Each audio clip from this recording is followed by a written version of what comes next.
We have NADTC, which is the National Aging and Disability Transportation Center. We have NCMM, the National Center for Mobility Management, National RTAP, which is a Rural Transit Assistance Program, and SUMC, which is the Shared Use Mobility Center. And my name, before I forget, is Anjali Dixon. I am with the National Center for Mobility Management, the Eastern Seals Transportation Group. I will pass it over to Nellie to go ahead and introduce all the TA centers, and then we can introduce the panelists. So today we have a full agenda. We have the welcome, we'll introduce the TA centers, we'll learn what microtransit is, we'll learn a couple of successful examples, and then we'll go through some questions that are posed, and then we'll learn about the next opportunity to continue this webinar series. This is the first of 3. The TA centers that we're interacting with today are part of the Federal Transit Administration's Technical Assistance Network, and our goal is to promote mobility for all Americans through the provision and coordination of transportation services.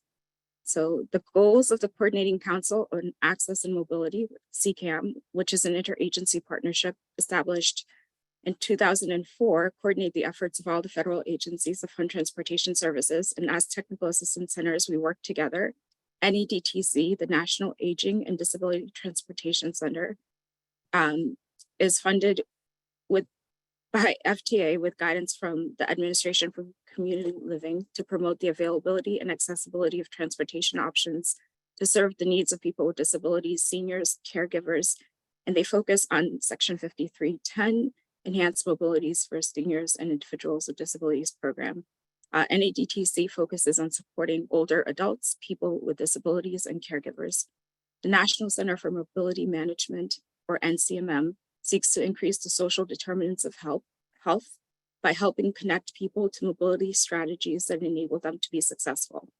NCMM pursues, facilitates, and supports partnerships between transportation mobility management agencies and organizations that provide health-related social and community services to older adults, people with disabilities, and low-income individuals and families, with the goal of enhancing transportation options all through coordination and mobility management practices and partnerships. The National Rural Transit Assistance Program was established to provide a wide range of professional services and products to the people who conduct transportation services across the country.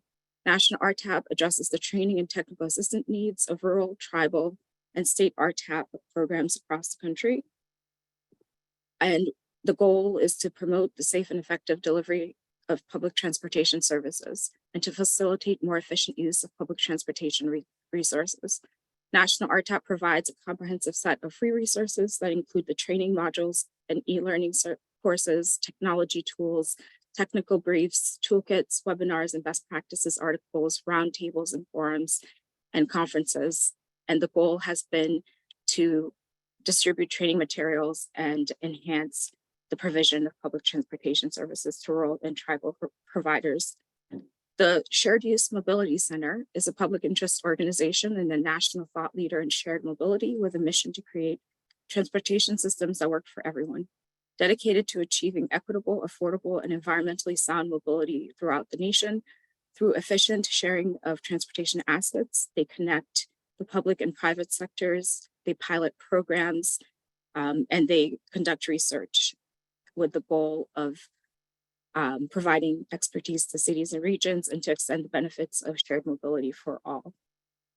The goal of all of this is that transportation is the connector to all of our lives and is fundamental. As part of the FTA-TA Center's coordination, the TACL, or Technical Assistance Coordination Library, is a national library that is funded by FTA and the 6 technical assistance centers, and you can use TACL to find transportation coordination resources. And that is all.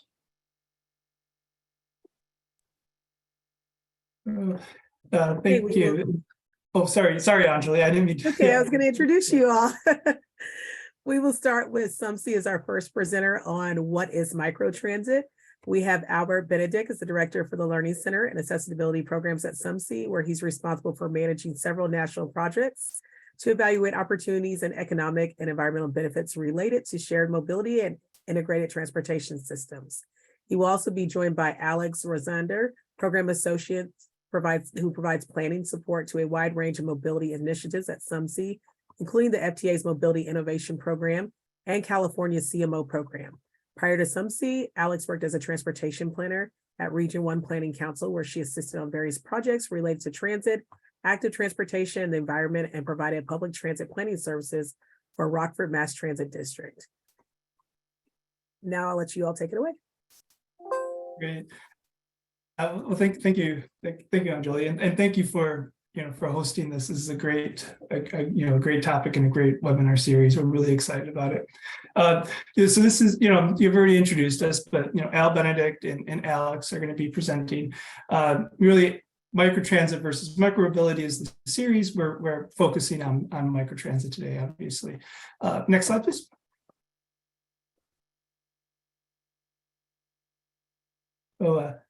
Next slide. Oh, there we go. Perfect.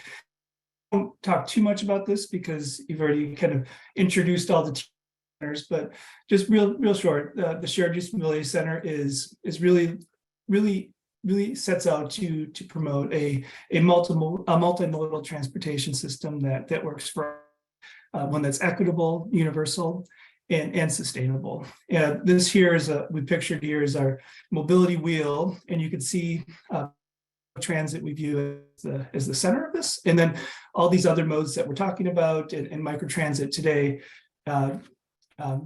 support that public transit system.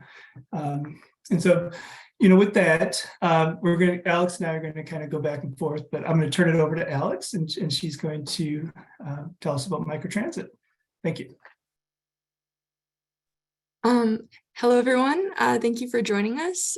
Just to preface, this is going to be a pretty high-level overview of what microtransit is. So pretty basic. And then, as we said earlier, Cher and City of Dublin will get more into the examples. But first, we kind of just want to talk about what is microtransit, since there can be a bit of confusion between microtransit and micromobility, how microtransit differs from traditional demand responsive transportation, and things like that. So with microtransit, the big thing is it is a tech-enabled service model. So it sits between traditional fixed route service and then kind of the services provided by ride-hailing companies such as Via or Uber or Lyft, in the sense that there are no traditional schedules, no traditional bus stops. Vehicles tend to be routed to riders when and where they need a trip.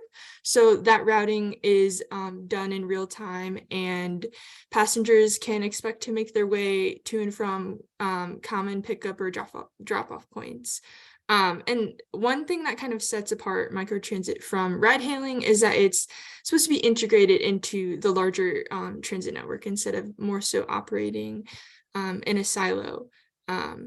So I would also say that with microtransit, there are different types of vehicles that can be used. There are passenger vans, cutaway vans, and minivans, depending on the need of the community. So I think the next slide will kind of just give an overview of kind of the different types of vehicles. So here we can see Smart Ride's vehicle. That's a cutaway van. Those tend to be more heavy duty. And the capacity is around 20 passengers, and those are often used for ADA, paratransit, and human service transportation as well.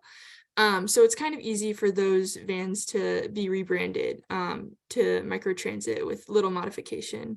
And then we see vans such as the minivan, which typically hold a smaller number of people, but tend to be wheelchair accessible and whatnot. Next slide. Awesome. So I think the thing with microtransit is the technology piece, and that's really what sets it apart from kind of traditional demand responsive services. In traditional demand responsive services, transit really required riders to call in a trip request to a dispatcher who would then maybe use a spreadsheet to schedule trips. And most often that had to happen days or maybe even weeks ahead of the prior trip date. And what's really cool about microtransit is that all rides can be arranged through this smartphone app, and they can be requested on demand rather than hours or days beforehand. And oftentimes this software can allow users or riders to manage their personal information. They can pay electronically, they can view their ride history, and it also will provide real-time information related to vehicle location before and during the trip. Next slide, please. Awesome. So when it comes to microtransit, these on-demand services can be designed in many ways. So that can include different service delivery models and even zone designs. And so right now you can see that there are models in which microtransit is meant to complement current fixed route transit services. There are models in which some cities may replace their entire fixed route system, maybe with an all microtransit service model, in order to improve both coverage and wait times for residents. And then there's also kind of the type of service that looks to provide, maybe in a community there is microtransit or there's transit service that are offered during workday hours, but maybe off-peak transportation isn't available, and that's the way microtransit can kind of come in and serve riders and residents on off-peak times. I do want to note that accessibility is a very big part of what microtransit service is. So whether it's privately owned or open to the general public, it needs to align with current ADA standards. A lot of times we see those with disabilities or those who don't have access to personal cars use this type of mode, just because of the fact that usually it involves virtual stops. So the dispatcher can really show up to any origin or pickup or drop off point decided on the user end. And a lot of time that will enable grouping of passengers to reduce the amount of stops, as well as increase vehicle utilization. And then I would also say that microtransit can operate on a flexed route service, and those behave much like ride-sharing services, in which the route is determined by riders' origins and destinations with a predetermined geography. So it could operate within a zone, it could operate along maybe a specific corridor or designated route in a community, and then there can be that curb-to-curb service within a larger coverage area. So next slide, please. And I think a part of when it comes to service models, a big thing is talking about partnerships. And so either there'll be usually a private mobility vendor or private sector technology company partnering with a public agency, or a private sector software company will likely be offering all services. So they're basically contracted to provide the software, vehicles, and service operations within a specific geographic area, and that's known as a turnkey solution. But based on the community in which these projects or these services are being piloted, it really there's variation in the arrangements that partnerships can take place. And so when an agency may deploy the private partners dispatch, routing, and or app technology and use their own vehicles or their own vehicles to operate, as well as their own drivers to operate, and then it can kind of all be on this separate third-party technology vendor. It really kind of just depends. Next slide, please. All right, so I think when it comes to microtransit, there are a few strengths, and one of that is that it complements fixed route transit service. So a lot of times microtransit its purpose is to help riders directly reach destinations with previously limited or difficult access to other public transit services. And it also allows for the efficient and convenient transportation in areas where few or no options existed currently. And so that is kind of a big piece, because it's expanding not only geographic reach, but it's expanding demographic reach. I would also say that microtransit is great because it can serve various trip purposes. Rather than maybe a service like NEMT specifically routing riders to medical appointments, it's really open. Riders can kind of choose what their destination and origin will be, whether they need to get to employment or maybe just go shopping for the day. It's pretty versatile. I would also say that a big piece of microtransit is the flexibility it allows to adapt to current agency or community needs. When you're operating a microtransit zone, it's a lot easier to kind of switch up that if you see that maybe, we're not seeing the outcomes that we want. Maybe the ridership is low in a certain area that we thought we were going to see a lot more ridership in. It's really easy to kind of adjust, versus with fixed route, it's kind of harder to make those bigger network changes. And then when it comes to considerations of thinking about implementing a microtransit service, I would say that data policies, you should be aware that data policies may not always align with an agency's needs. So when agencies are going into data agreements with software companies to provide this service, it's really important that they select a partner who can support and respond to the level of data sharing and analysis the project requires. I would also say that it's really important to think about equitable access and how that can help or maybe be challenged if the service depends on a mobile app. When it comes to unbanked users, I think that's a big conversation now, is what about the people who maybe don't have access to traditional bank services and whatnot, like what if they don't have access to a smartphone? Like, are they able to just as conveniently access this new service since it's now tech enabled? And those are questions that definitely need considering when you're thinking about this service and who you're trying to serve. I would also say that it's really important throughout this entire process to involve the community and various local stakeholders to really make sure that this service is addressing kind of the goals and the gaps, right? I think oftentimes maybe we come in with an idea that something would work best, but it's really about involving the community and making sure that you have a well understanding of their needs. And so I think I'm going to pass it back over to Al, maybe just to talk about a few microtransit service examples. Thank you, Alex. That was great. Yeah, so as Alex mentioned, microtransit can really serve, some of the common uses that microtransit really helps to serve, and that's first last mile connections. And we have some examples here. But that's where, let's say there's a bus route that ends, and maybe the density beyond that bus route is not high enough to support a full bus route. Well, there, a first last mile connection where you have the dynamic routing, where microtransit can really step in and to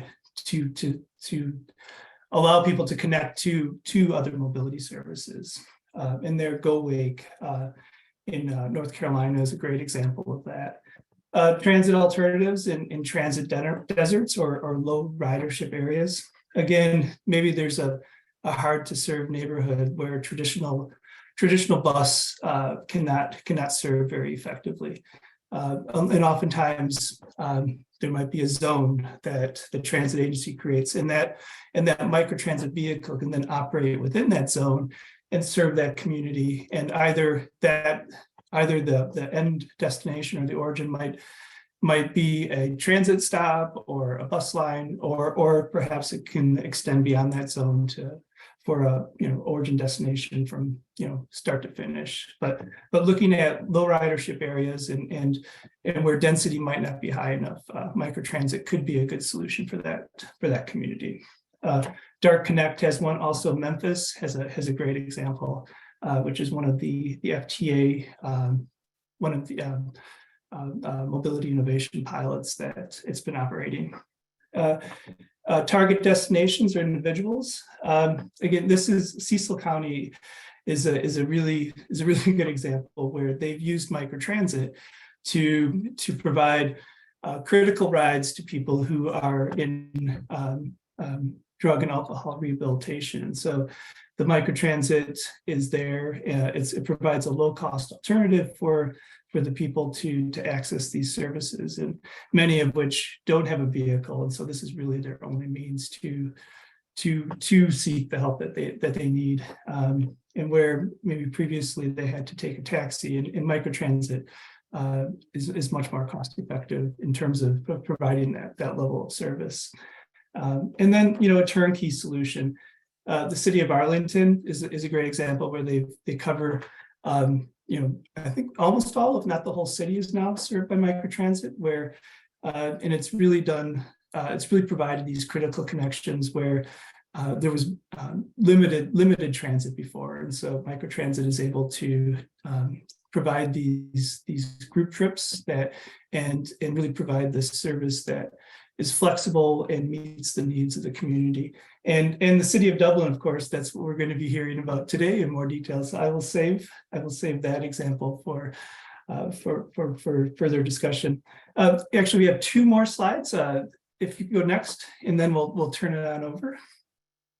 This is just much of the content in this presentation that Alex talked about comes from our Mobility Learning Center. Encourage everyone to visit. It's learn.sharedusabilitycenter.org. And then one other slide. There's the tackle, and that we've already talked about. But again, this is a great resource that I encourage everyone to visit. This is really a collaboration between the TA centers where we put forth our resources in one collective, so they're available in one place. And our last slide, and I don't know if the photo looks like the photo didn't load, or here it is. Just a plug for our 2023 National Shared Mobility Summit, May 2nd through 4th in Chicago. We'll be talking about microtransit and all things shared mobility. And actually, we have a session that we've been working on with Anjali and NCMM and also NADTC. So we're going to have a workshop on universal mobility. We're really excited to work with the TA centers and bring these issues to light. So that's it for me. I'll turn it over and thank you. And I just want to let you all know, I did drop in the chat the Learning Center link and also the SUMC conference link. Thanks, Anjali. Hi, everybody. My name is Chelsea Beednow. I work at Easter Seals on the NADTC, and I am excited to introduce our first speaker from the City of Dublin today. His name is J.M. Rayburn. He's a transportation and mobility planner for the City of Dublin, which is in Ohio. I think we have several Dublins across the world. So just to be specific, it's Dublin, Ohio. J.M. currently serves as the LGBTQ+ liaison between the Dublin community and the Office of the City Manager. And J.M. also volunteers his time, efforts, and skills as a board member for Central Ohio Greenways. And I've had the pleasure of working with J.M. for several years. So I'm excited to introduce him today. Take it away. Well, thank you, Chelsea. Appreciate the introduction. And good afternoon, everyone. My name is J.M. Rayburn, as Chelsea pointed out, and I am a city planner in our newest division in the city, which is the Division of Transportation and Mobility, multidisciplinary team comprised of civil engineers and planners. So we'll dive in. Next slide. Yeah, so today I really want to give you an example of one community, City of Dublin in Ohio, that is using microtransit. Its beginnings, how it's evolved, where it's going next. I'll give you a quick overview of Dublin in case you're not oriented with the community.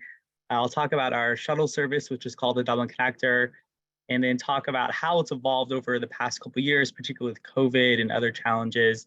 And then thinking about the workforce considerations, as well as residents' quality of life human dignity aging in place, if you will.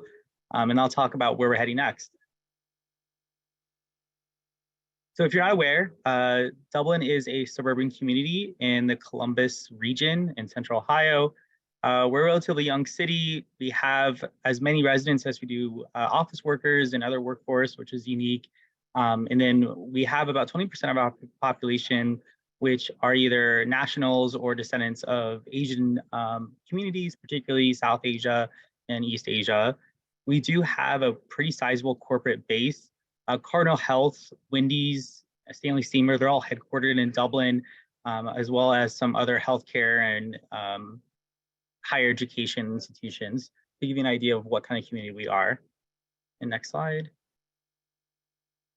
So this journey began as the Dublin Mobility Study. This dates back to 2017. We had a pretty sizable workshop with different stakeholders, not only in the city of Dublin, but the region at large. They range from care providers to transit authority members to our city council and everyone else in between, really, that has either helps people get around town or has their needs and wanted to have that vocalized. I'll talk about how that eventually evolved into the Dublin Connect Circulator. That was the first iteration of our microtransit service. And then, as you'll see, we've been chipping away at different priorities in terms of mobility. And the shuttle, or the circulator, evolved into a shuttle in 2019. And then we're continuing to expand in different options, micromobility, which is another topic in this series, and the mobility hubs, which was mentioned by Alex previously. On the right, you'll see a word cloud. And in this word cloud, that was all the comments we heard from that initial visioning workshop in 2017. So this is what the community side and stakeholders said that was a priority for them, and also kept on repeating what was needed in the community. So if you do one click, I think it'll highlight some of those that are relevant for us. Yeah, so the circulator, on-demand transit, first mile, last mile connections, those are all things that we heard from the community and stakeholders that we needed to figure out moving forward. Next slide. Thinking about the timeline of how this service began, we launched in 2019. We launched the senior focused service. So I should back up and say our microtransit service is free for eligible riders. That would be anyone who is a resident over 55, anyone who has a disability, and anyone who works in Dublin. So supporting the workforce and the residents. We put out an RFP for these services in 2018. Share Mobility was successful in securing the senior service that we wanted to provide.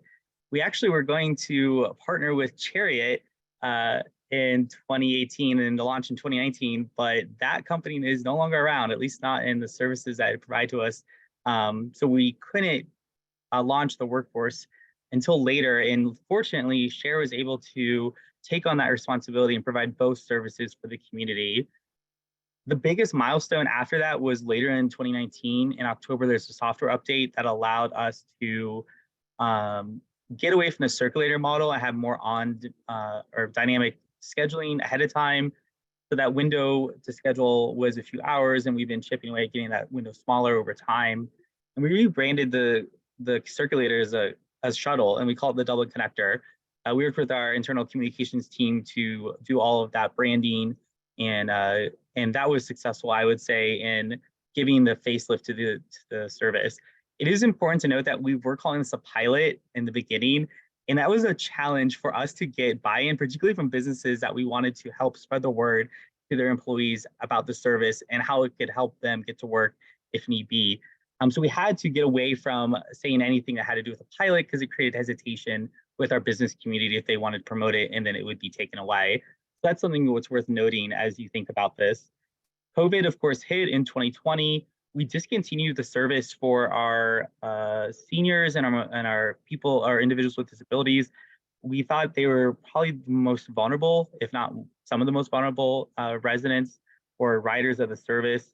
We were able to work with our local food pantry and some other regional partners, and we provided kind of care packages of food and other kind of essential needs, and we used that part of the Dublin Connector as a delivery service for part of at least the early days of COVID as a way to provide those needs to those residents who cannot really leave their house or their apartment.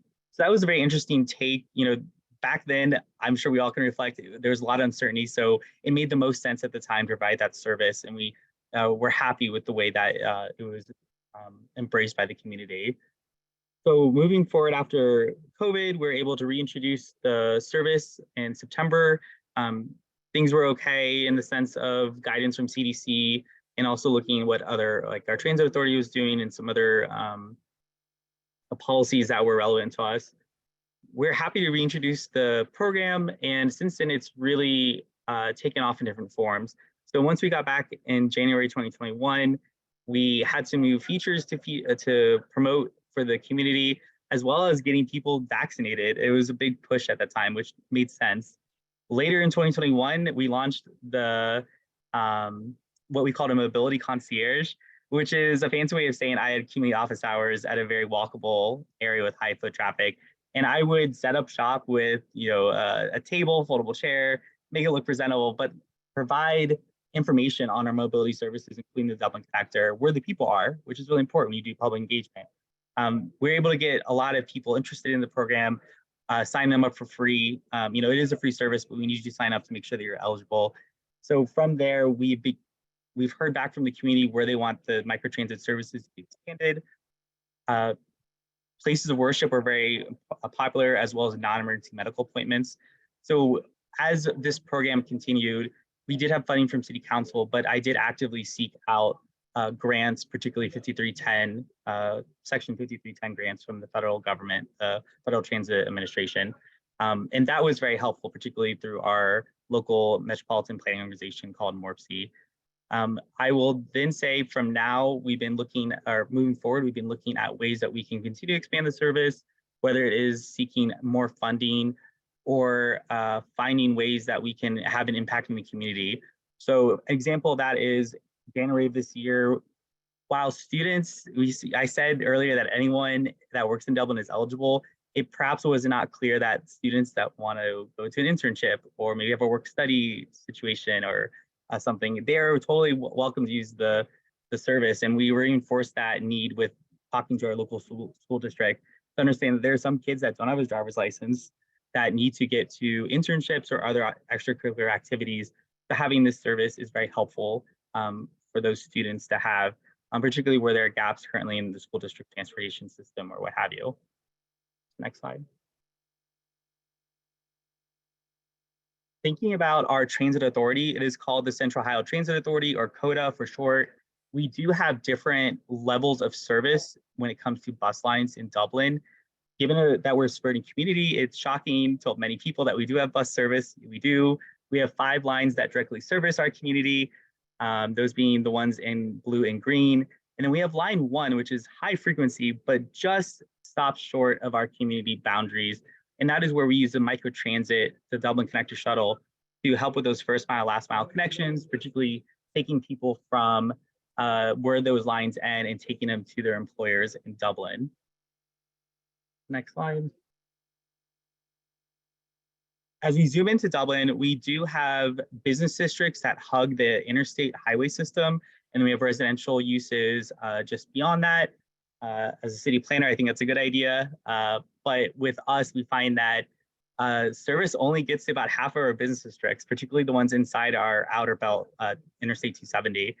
So with that being said, there is a need for the first mile, last mile, not only where that bus line that I mentioned previously on the slide ends, but thinking about how we can service those westernmost business districts and where there's no fixed route service currently. So that has been a challenge. We'll probably have to work with our transit authority to figure out if there is opportunity to expand some of these lines. If not, it only underscores the importance of our microtransit service. Next slide. So as you think about options in Dublin, we have the Dublin Connector, which is operated by Share Mobility. It is a pre-scheduled service, and it is a little pricey, but it's not the most expensive that it could be, most likely because it's pre-scheduled. And I'm sure Ryan can talk more about the operations coming up. On the flip side, we have COTA Plus. That is operated by a transit authority. It is an on-demand service.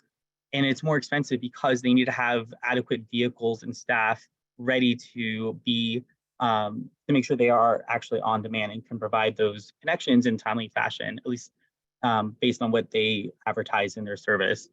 So for us, it's also important noting that Coda Plus did not exist when we were looking for our, when we had the RFPs sent out or looking for operators initially. The Dublin Connector actually preceded our transit authority's microtransit service by a couple months back in 2019. So since then, we've been monitoring Coda Plus. We've been observing how it's been working. If it were ever to be of interest to Dublin, if we really want a truly on-demand service, that is something we can look into. Our share has been great in updating their software over the past couple of years to shrink that window that you need to pre-book rides. So this is a great kind of case study of two different options. I will say the Dublin Connector is nice in the sense that we have more control as a local city and municipality on making those connections or providing some of that funding that may be needed.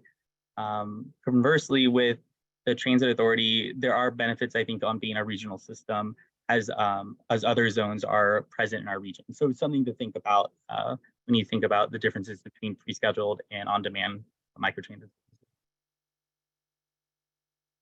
So when you think about how we augment the fixed route service, which is something we mentioned with fixed route, with first mile and last mile connections, we did look at some of the data to see where are we picking up people from Coda bus stops and where are, what volume of people are we talking about?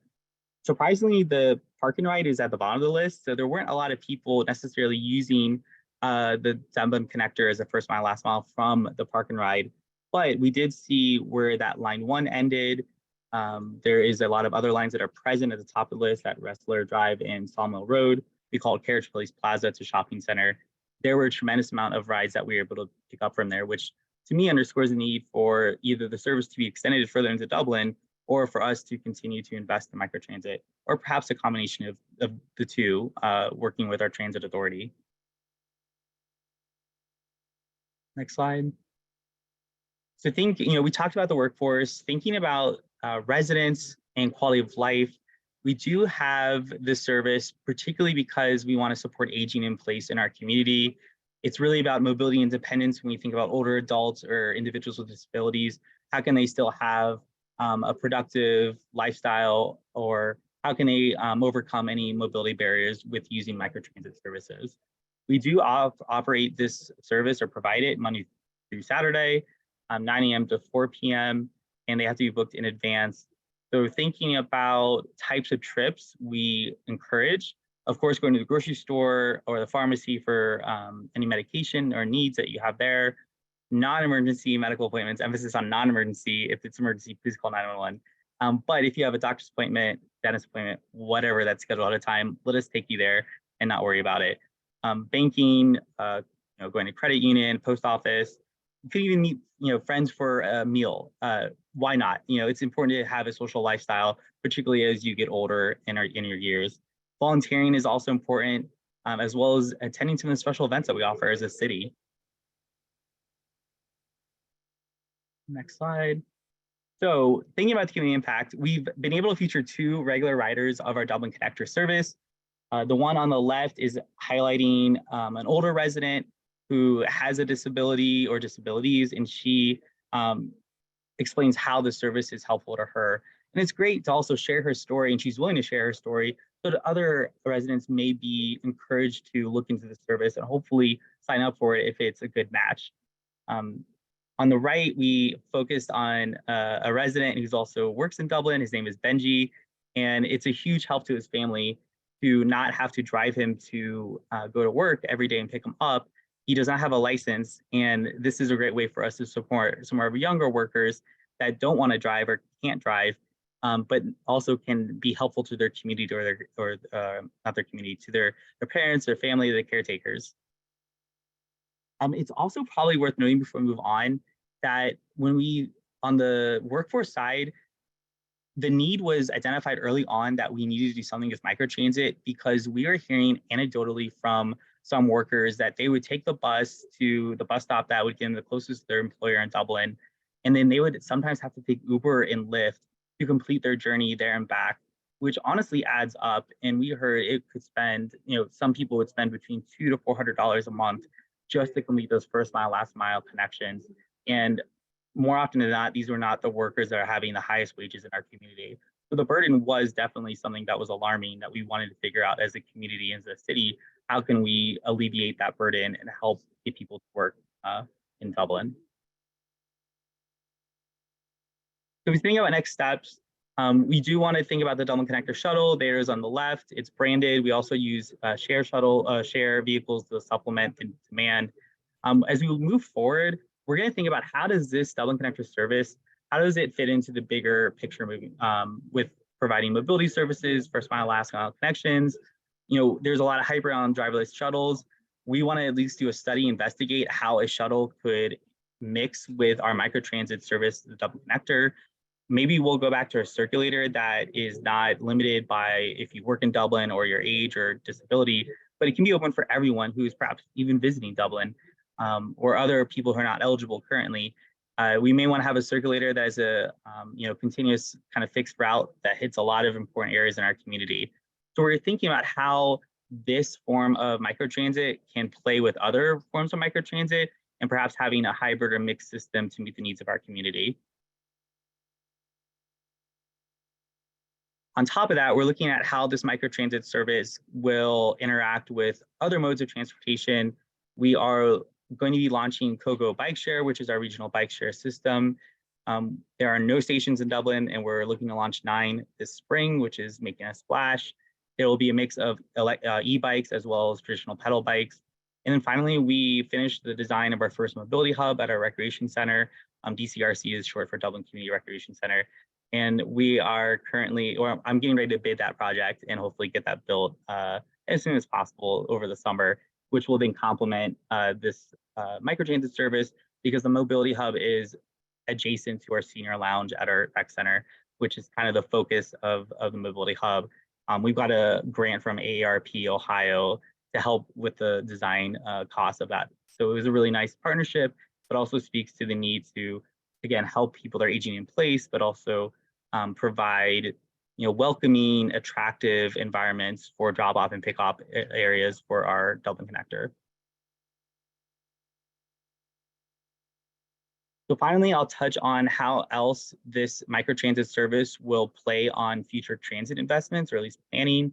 We're working with regional stakeholders and partners, I should say regional partners, being Franklin County, City of Columbus, as well as the Mid-Ohio Regional Planning Commission, MORPC.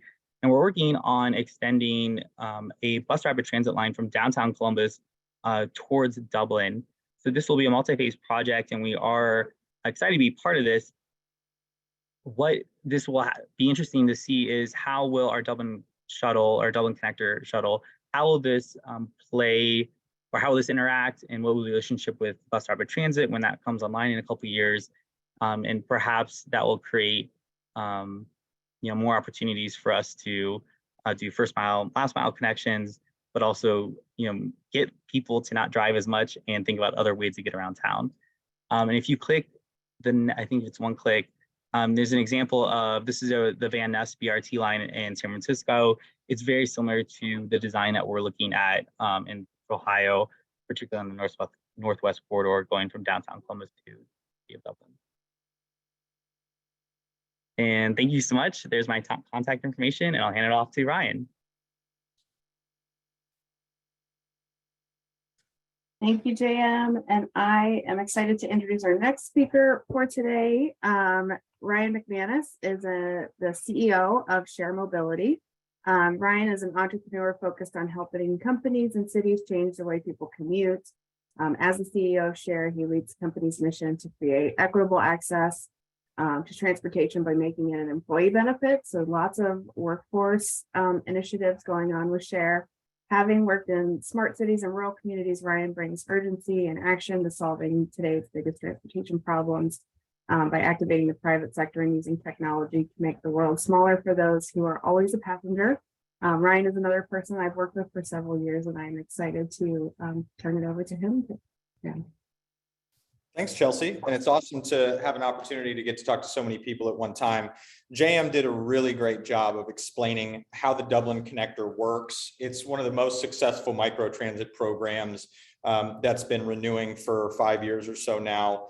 I want to talk a little bit about first why we're having success and why it continues to get support from City Council and why we've been able to get renewals year over year. The first thing is that we've adapted this program versus being stuck to what was proposed in the original RFP. You know, when communities put out an RFP for microtransit, there's a lot of things they don't know yet. And the world is still figuring out how to operate microtransit and how it needs to be different in areas from suburban, urban, and rural. And so very early on in the program, we had data that told us that the fixed rate route circulator was going to be very expensive. But if we could move people to scheduling their demand, we could ensure that we were only operating when we had known demand, and idle time wasn't going to be an expense on the City of Dublin. And so that evolution allowed us to drastically bring down the cost per ride and have more capacity available so that we could get more riders onto the program. The other thing that's really unique about what we've been doing in Dublin is that while we started out turnkey, where Share was providing the software, the drivers, the vehicles, and the insurance, we've adjusted the program because we found an idle vehicle in Dublin that was being underutilized. It was owned by the Parks Department. And so we put a telematics device in it, put it on our insurance, and now we're able to operate that larger wheelchair accessible vehicle in addition to one of our own vehicles. So it gave Dublin the ability to flex up their capacity and bring down their costs pretty significantly. The last thing I think that's worked really well is that we've used Dublin's own brand. And instead of trying to create some new name for transit or to use Share Mobility's name, we're leveraging the Dublin brand, which is very strong.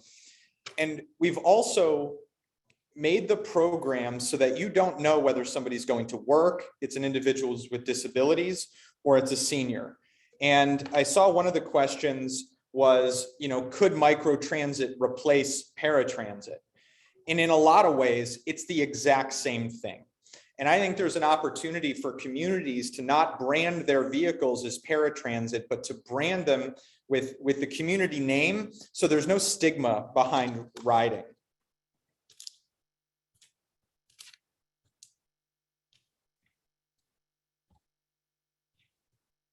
One of the important parts about what we're doing in Dublin is helping people get to work.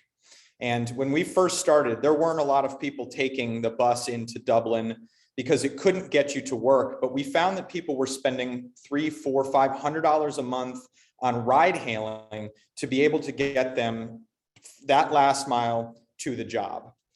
And transportation is the #1 barrier to employment. And it happens because every company still asks, do you have reliable transportation?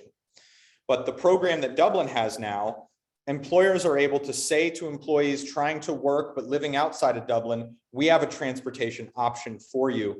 And it's been successful in allowing employees to affect their recruiting. Transportation as an employee benefit also helps companies with retention. If you can help somebody have transportation, they're not having to put that in a car, they're keeping more of what they earn, that makes your job more attractive. Transportation instability is one of the reasons why people can have attendance problems. So you can take away that excuse by offering transportation as an option. And then there's also a productivity benefit. And at the end of the slide, I'm going to talk about how we help companies understand the ROI of paying for transportation. Now in Dublin, it's a city council funded program that is free to the employer and free to the rider. All they have to do is pay for their bus pass. But I want to share another example of a program we're doing. This is in Cleveland with the Greater Cleveland RTA. And it's a similar program where we're providing last mile connection from the last bus stop in Cleveland out to jobs in Solon and Bedford Heights. But instead of just making it open to every employer, we're making this program so the only employers that get access are the ones who are paying. And ultimately, we want to get to a 50-50 parity where companies in Cleveland are paying for this service. As we learn how this works, I can guarantee you we're going to take those learnings into Dublin and help show why companies should be funding commuter benefits and microtransit. So like any microtransit program, it's all about creating awareness. In Dublin, we did this. In Cleveland, we're doing this. It starts with community events. It's bringing people together so they can learn about these programs. We think it's important not to just market the service broadly to everybody, but to focus it on the people that are going to use it. And if it's workplace transportation, you want to get into the HR department and you want to get into the job description and the new hire packet. So when people are looking for jobs and taking jobs, they understand the transportation's options that are there. You also need to communicate all the way up to the CEO to help them understand that there's a bottom line benefit in paying for employee transportation. Companies have never been responsible for employee transportation, but because of the workforce shortage, they're having to take care of more and more of the responsibilities of the employee. Imagine if everyone had to figure out health insurance on their own and how disruptive that would be to our lives. In many ways, transportation is the same type of challenge, and people are spending more on transportation than they are on their healthcare. For frontline workers, people using the program in Dublin, if they had to drive to work, they would be spending upwards of 37% of their income just to get to a job. So how do we help a company understand that they have a need?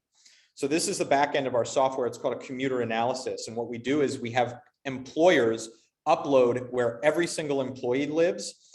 Most employers have never visualized this. It tells you who can ride the bus, who can ride the last mile service, and where do they have density of employees where they might want to put a privately funded charter to help employees get to work. And who is using a microtransit service? We see riders of all types. There's executives that use it because they get the environmental benefit. There's young people who don't have driver's licenses that are using it. But one common frontline worker profile we see is the immigrant or refugee who is a new American needing to get to work. They're not a native English speaker. If they're crossing a county line or getting to a new job, they likely have no transit options, and they're earning between $15 to $18 an hour. They don't have the ability to go get a car. They may not have a driver's license. They may not have credit. And so the only jobs they can get to are the ones that have transportation options. And so if you're an employer that wants to be able to attract a refugee employee, you have to consider how you can provide transportation. And of this profile, 25% of the households have zero car in them. But if you can provide somebody transportation as a benefit, there's a significant increase to their earning potential. This one snapshot of a monthly income for a worker, driving on their own before share mobility, they were keeping $1,379. And after having share as an employee benefit, they're keeping over $2,100 of their earnings. That's over $8,000 a year in extra income for their family, and that is life-changing. And so if you want to affect the people in your community, helping them get transportation to work is a direct way that you can do that. Now, what about for the company? What's the benefit for them? This is an example of a company that's using microtransit to get employees to a job in a rural area. The employees only pay $3 per ride. It gets deducted out of their paycheck pre-tax. If you're using a 14-passenger vehicle, you can deduct up to $300 a month from your employee's paycheck pre-tax because it qualifies as an IRS benefit, just like bus passes or health and care expenses. And so for this employer, 4 out of 6 of the people they're hiring have no ability to get to work without share mobility. And they were able to fill 40 jobs in just 3 months by being able to attract people that otherwise couldn't have said yes to this job. And this has a monetary impact on the companies. We have found that at a minimum, companies are earning 4 times the hourly wage of an individual, and we've found it as high as 50 times. If you're paying somebody $18 an hour, a company is expecting $72 of productivity from that job. And so if that job is left unfilled, That is lost productivity for the company. And we have found that executives recognize this type of ROI model and are willing to pay for transportation if they can capture this amount of workforce productivity. So for one employer, by filling one job, they're making $11,000 more per month. It's drastically less than the cost of transportation. And so what we do for companies, one thing that we'd be very interested in doing with mobility managers to support the communities is giving companies a commuter analysis at no cost so they can really understand, do they have a problem at all? We know they do. They don't know they do. And so we do this as a first step for them to really understand why they need to be considering transportation. If you're in a community that doesn't have transit access and you're interested in kind of duplicating what Dublin is doing, I would love to talk to you. So thank you so much for the opportunity to present today.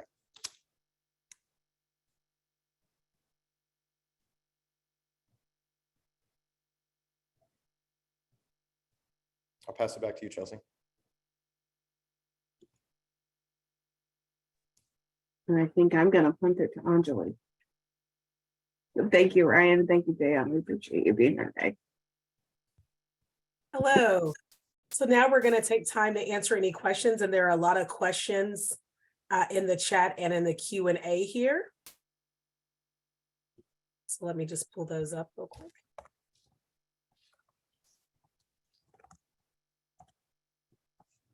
Some of the earlier questions were, can microtransit ultimately replace paratransit? And I think that has been answered in part in the chat already, and the answer was yes. But if any of the panelists would like to answer the question, please do. I'll say one point about this. One of the great things about mixing your paratransit service with last mile is you can get more utilization out of that asset throughout the day.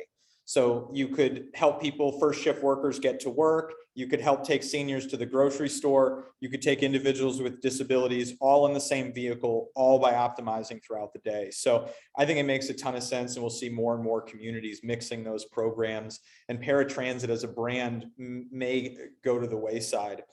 My desire for paratransit is that they can find better ways to fund trips, and instead of vouchers, move to a cost per hour model for healthcare transportation reimbursement, which would allow a community like Dublin to optimize versus dealing with a per individual reimbursements. Another question. Oh, sorry. I was going to say, to add to that, thinking of, maybe Ryan, you can think of it. There's a community, senior community in Dublin that actually is too far away from fixed route to be eligible for paratransit service. And so we find that providing this Dublin connector service is filling that gap where it otherwise would not be filled. So I think that's really important to note, that this could extend some of the reach that transit authorities have, just based on how they operate. Yeah. Well, and I don't know if we said this, but when the Dublin connector first began, we wanted to do quality of life trips, the things that weren't covered by paratransit or Medicaid or Medicare. The study said seniors, they want to have lunch with a friend. They want to go to the store. Those are the trips that they didn't have an option for. Speaking of the Dublin connector, one question was, with Dublin connector, do the riders book online or call a dispatch office? And I think in part it's been answered. We offer all of the options, which I think is really important. Many of the first rides get booked over the phone. Sometimes a family member will book through the web app on behalf, like the individual that JM showed a profile of, their parent does the ride bookings through the web app. But we feel like to create equitable access, you can't have a mobile app that requires a download and bandwidth. You can book a ride on the Dublin connector if you can get to any device. So if you have a friend's phone, or you can get to the library, or a phone call, you can book a ride. And that would just add to that too. I think, because many people, particularly with paratransit, if they want to, the on-demand service is great, but they really want to be able to schedule that in advance. And so, and really, I paste in the chat, there's the FTA FAQ that I think is covers a lot of this, but, you know, also assuring that there's still that 24-hour window that people can, you know, reserve ahead of time. It's just, but the flexibility in providing that service is, you know, is a great step forward. There is a question in the chat. How are you reaching those who do not have technology or any access to technology? Partners. It's all about partners. And so from a senior community, like JM mentioned, we go to the community, we bring in pizza, we talk to the people on site. We've done events at the community center. We use the City of Dublin's newsletter and word of mouth. And we have little business cards that we pass out, and we give them, the drivers will pass them out, and we say, give these to your friends. And the other thing that I think JM has done an incredible job is he doesn't stop in how far he'll go to try to reach people that may want to ride. For months, he set up in Bridge Park, this great little downtown area, and people would come by and learn about the program. And each day it might only be a couple, but riders have came through that program. And so by being out in the community and really actively getting ridership, the program has continued to grow. And I'll also commend JM for holding us accountable on ridership growth. Ridership matters in the Dublin Connector program, and that's not always the case in all transit programs.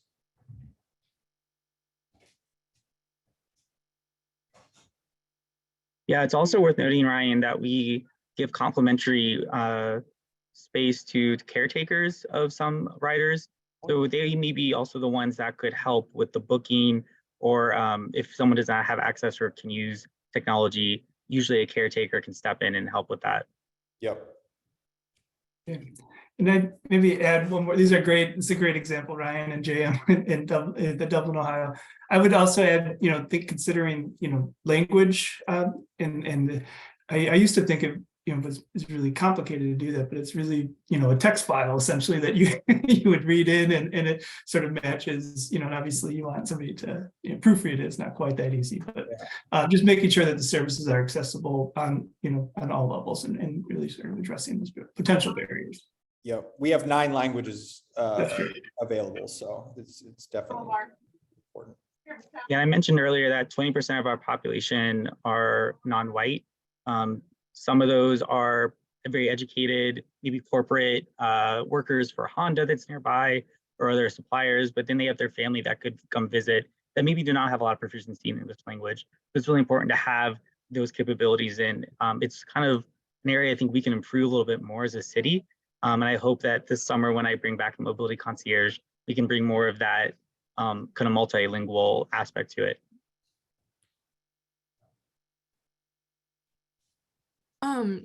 My camera isn't working, but I would also just add that a lot of communities that offer microtransit, for instance, like PIC Transportation in Oklahoma, they have, you know, they prefer people to book through the smartphone app, but they do have an option for people to call in to the regional mobility call center. And so that is also just another option if those people just don't have access to internet, or maybe they don't have a caretaker that can book for them.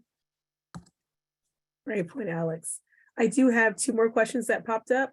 One is, oh, hold on, another one. Sorry, I keep getting pop-ups here. Just a second here. I apologize. No worries. One is, how, if you have multiple types of riders on the same vehicle, how do you build to an agency, for example, ADA paratransit ride, a public rider, and one under a healthcare system? And then also kind of with that, how long does it take to get a ride from when you call to pick up? So in the Dublin Connector example, we're not getting reimbursement for the rides. The city is funding that. Yeah, the service is funded by City Council, and I supplement that with, again, those grant opportunities from the FTA section 5310 funding sources. It's probably worth noting that our city, we have a very aspirational vision, which is to be the most connected, sustainable, resilient city. It is aspirational, but this definitely falls in line with that goal of being the most connected, which is why it has such support from City Council. Thank you. The other question we have, how do you work around DNA guidelines if an agency utilizes Lyft or Uber? I can't speak to that one. Well, I'm looking, where's the question? How do you work around DNA guidelines if an agency utilizes Lyft or Uber?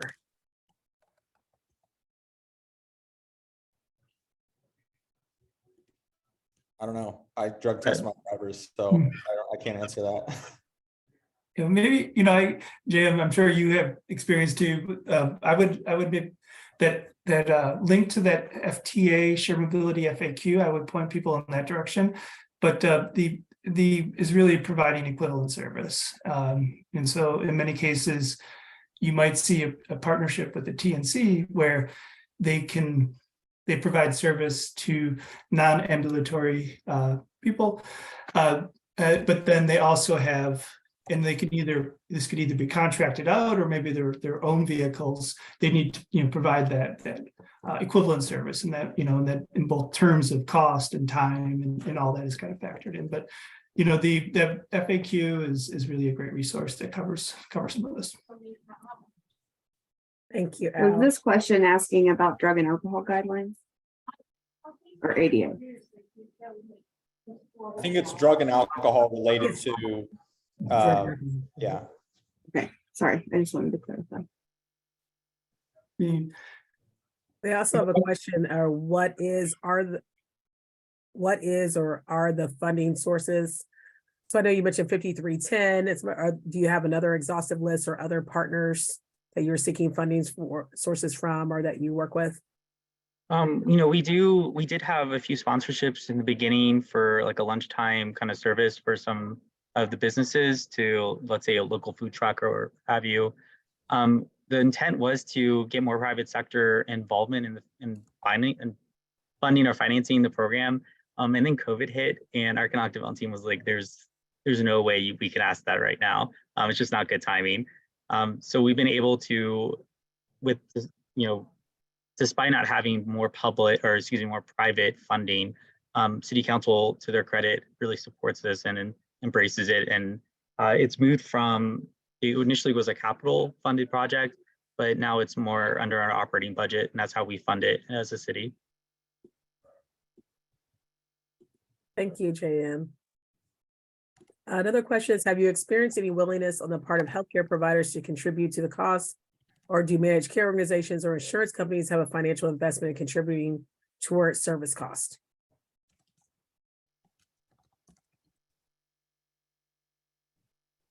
It would be, we don't have any at this time. Yeah. It sounds great, particularly for those non-emergency medical appointments.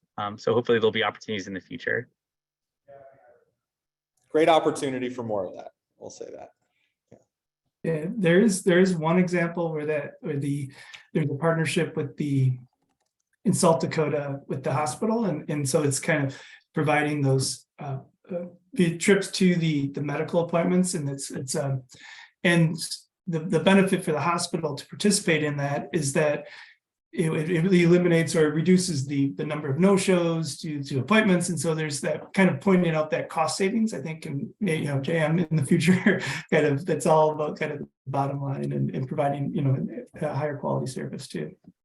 Yeah, and making sure we have a high quality of life and we can support it and grow it and foster it in Dublin. Exactly. I think there's a goal of like considered, how do you consider the success? I mean, really it's for the workforce, making sure we can provide those first mile, last mile connections without a heavy financial burden on those workers. We are a city that relies on income tax. So getting people to those jobs in Dublin is very important for us in terms of getting most of our income as a city. But then, you know, the quality of life can be difficult to put metrics behind, but we're able to showcase how it's making an impact in some of the individuals that use it, which I think is really moving in a way that, at least in our area of the country, you know, microtransit is still relatively new and growing. So it's really encouraging to see how it can be a benefit to the community. And I think there's less concern about the costs and more of how the benefits outweigh the costs. Okay, I have another question. How do you ensure that your partners adhere to the ADA and Title VI regulatory requirements? Oh, I know with the share vehicle, we do have, it is a wheelchair accessible, or has a wheelchair lift, I should say. When residents or anyone is really booking a trip, we give them an option to see if they need a wheelchair or any mobility assistance, and that will then make sure that Ryan's team is aware and can provide that service. Okay, thank you.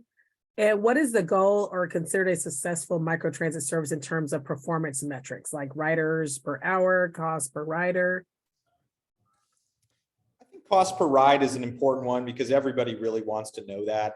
Occupancy of the vehicle is really important because the amount of shared rides you're doing really tells you whether or not it's a good microtransit program. If every ride is one-off and there's not a lot of sharing, it's not a lot better than a taxi program. So how many people are in the vehicle? Above all though, driver safety. Driver safety score, it's a quality indicator. It tells JM whether or not we're doing the right thing. And if the safety score were to change week over week, you may need to look into that.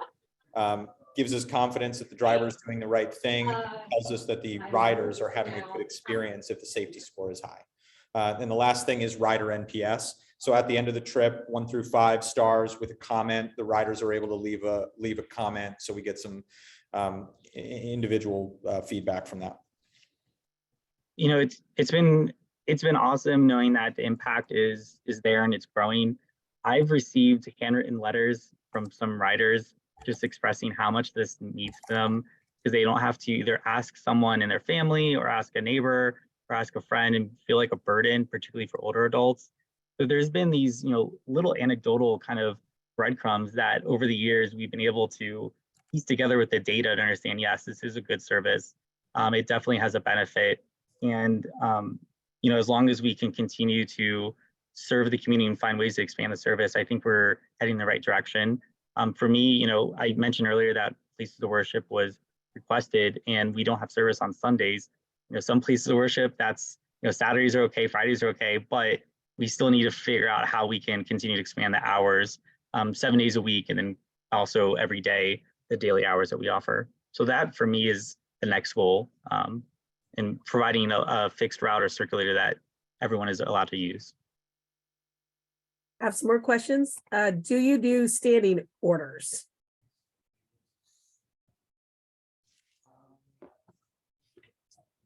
I don't fully understand that question, so maybe the answer is no. Is that like healthcare related? I think that is the same ride, same day, same time. Oh, okay. So in our world, we call that a reoccurring trip. So in the app or when you're over the phone, you can say, I want to go to the store every Tuesday for the next 3 months. Or you could say, I know that I go to work Monday through Friday and I need a ride in the morning and I need a ride at night, and I want to book all of them out into the future. And so just a few months, you can schedule all of your rides. And what we're trying to do is condition people to plan their trips in advance, because the more demand that we have, the more rides we can combine. Great. I have a couple more. Would high demand and microtransit models hurt customer experience due to higher wait times based on the number of vehicles accessible? If so, what type of service does this best serve? So it does if you're doing an on-demand model. So the way that Uber and Via work is, as you have peak utilization and all the requests come in near the same time, the vehicle is getting assigned to the trips that come in first and they start to queue. And what happens is as much as 30% of the ride requests in an on-demand scenario can end up getting canceled. And so the only way to really be able to manage increasing level of demand is to get more of that demand to be scheduled, or else you're going to need more vehicle capacity as you grow, and it can just be endlessly expensive. And so I believe that more and more communities are going to look at scheduling as the optimal model of microtransit. I think it's also worth noting, Ryan, and maybe you'll agree with this, that I think the way that we structure the public service agreement, the contract, allows for a lot of flexibility in our service. The way that we're billed, it's really pretty simple. It's are you using a Dublin owned vehicle or using a share owned vehicle, and there's a different rate for each one. So given that, they're able to provide a lot of the services very in a flexible way, which I think is a good thing. Yep, that's a great point. We don't have 7-day advanced booking requests. If you want a ride, you call, you can get a ride today. One of the other great things is we'll get a call from somebody and they'll be just outside the service area. You know, just the way we drew the map, they were just outside of it. We call JM, we ask him if we can do this. He knows it's going to just be a little extra time, but we can support a resident. And so as long as there's good reason and good utilization, we're able to address these needs and be really responsive. Okay, a couple more. Oh, this was after your presentation, Ryan. Do you provide consultation services? What a great innovative service. Looks like someone's answering that. And there's another one. Is there a list somewhere of service providers that do microtransit? I don't think there's a compiled list. 4 of us in the world. So yeah, there's so many. Short list. I could give another it to one is, what are your training requirements for operators? And do you have a checklist? And there was another question is, how are you all recruiting drivers? So, you know, just like any job, hiring right now is challenging. We've been able to have success hiring drivers because we give them known shifts. They don't have to bring their own vehicle. They make $18 or more per hour. They know what they're working in advance and their paycheck is consistent. And so compared to some other driving jobs, they may not get paid as much as you can if you were to go drive the bus, but they also don't have the same level of training requirements. So the first thing you do when you sign it up as a shared driver, you sign the Safe Driving Pledge. You go through a 2-day driver training program. You understand that you're constantly monitored via telematics. You go through safe driver training. You even sit in the back in a wheelchair so that you can feel what it's like when you're tied down properly and not tied down properly. And we only put drivers out on the road once they've gone through that training program. And then we constantly monitor their driving behavior. And you only get one conversation if your driving behavior is not up to our expectations. Great. Let's see, Emma Strange, you have your hand up. Can unmute you now. Unmute you.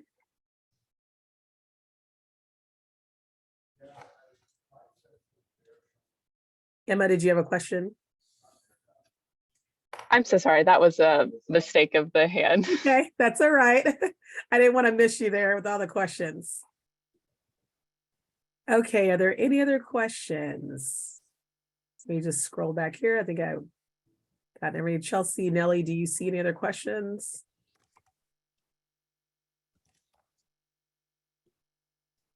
A question that was asked in the registration was, how can these methods be used in both rural areas that have colder climates where it is below freezing 6 months out of the year?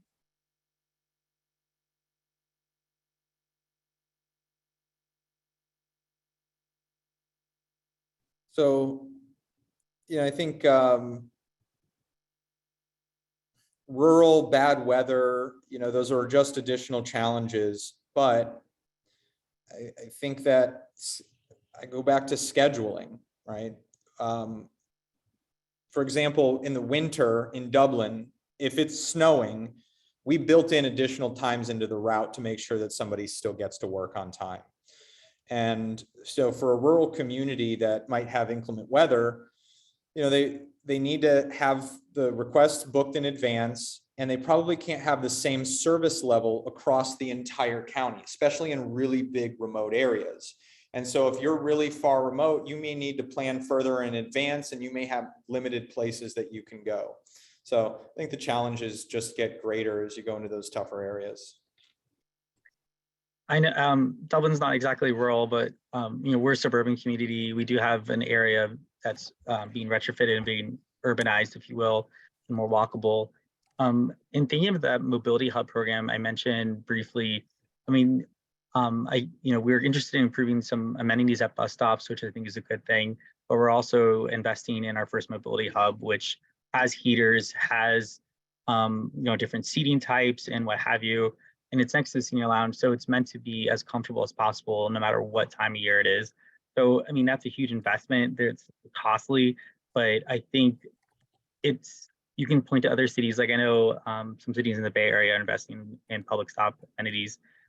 It can be difficult, but I really do think it's something that cities should consider if the transit authority can't do it. And there are grants out there. I mean, yeah, it's great if your city council can support it or if there's other funding sources, but there are grants now, particularly with the new transportation laws. I think a few more questions popped up in the chat. One being, does Share Mobility lease its software to providers with their own vehicles and drivers, or is it only offered turnkey with drivers? We do. I mean, we're just trying to solve problems. And so if there's a community that already operates their own transit, but they just need software, we'll license that to them. We've got quite a few communities where we do that. And then if there is no transportation operator for us to partner with, we'll stand up our own operations and offer it as a turnkey solution. Dublin is kind of a hybrid where we provide a driver, but they provide a vehicle. And it started out where we provided everything. And in the future, I think that you may see them owning an autonomous vehicle, but we're putting a pilot in it and running it on our software.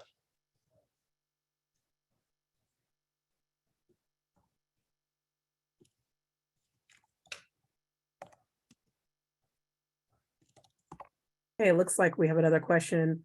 Are there any grants, funding, resources available to help enhance transit training to service elderly populations, people with disabilities, et cetera?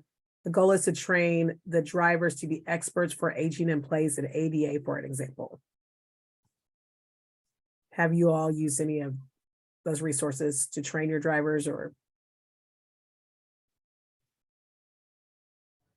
I'd have to ask my trainer what she used. I know we use a lot of FTA resources in the driver training. Thanks for sharing that. And just for the person who asked that question, I would say reach out to your RTAP. They provide a lot of trainings within your state. Also reach out to National RTAP and they can give you more information on that as well. Let me scroll down and see if we have any more questions. For Share Mobility, what is the range of community demographics you work in? Oh, sorry, sure. I thought shared use mobility. That's you, Sorry, right? there's both of you all on in here. Sure. So it ranges from, affluent suburbs like Dublin to very, very rural areas like Texarkana, Arkansas. There's nowhere that we found that we can't help provide transportation. More and more of our business is increasingly rural. Spatial mismatch and economic development are driving jobs further away from where people live. And so I foresee even more demand in those rural areas.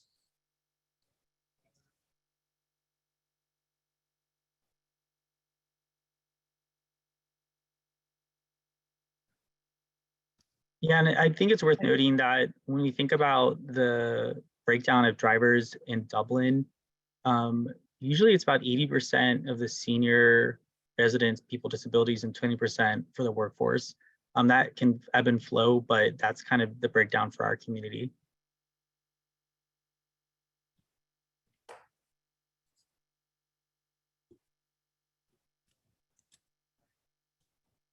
A quick question for JM. Is this tied to the Smart Cities Challenge that Columbus won? And is funding, is this part helping to fund it, or is it part of the regional plan?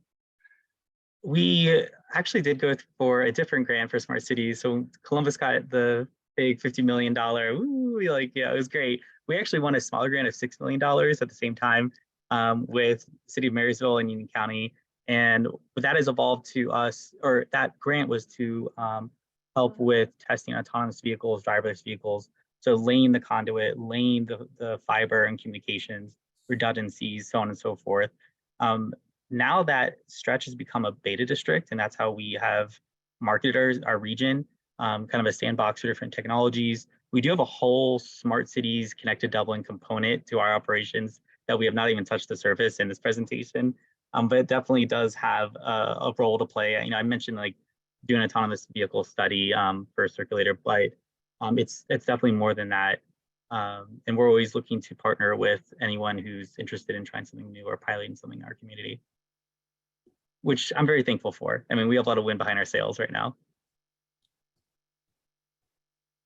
Okay, we have had a great presentation today, and we've had great discussions, lots of great questions that keep coming. We have about 1 minute, and make sure that there are no questions. If you do have any questions, then go right ahead, all the contacts, or email us and we can get that information to you. Please make sure that you fill out our survey and register for the next Microtransit versus Micromobility webinar in the series, and that will be on March 8th at the same time. So that is available here with your QR code. We've also dropped it in the chat. We also put together a 2-pager document with some resources that you can click on and find out more information from all the TA centers about microtransit and micromobility. We will also have another document. This first document is on microtransit solely, the second will be on micromobility, and that will be available in the next webinar. So thank you, JM. Thank you, Ryan. Thank you, Al. Thank you, Alex from SUMC. Thank you, Ken, Chelsea, and Nellie with National RTAP, and everyone else who has attended today. We look forward to talking with you on March 8th and having much further discussion. Thank you. Thanks, Anjali. Thanks, everyone. Julian, thanks, Easter Seals. Have a great Thank day. you.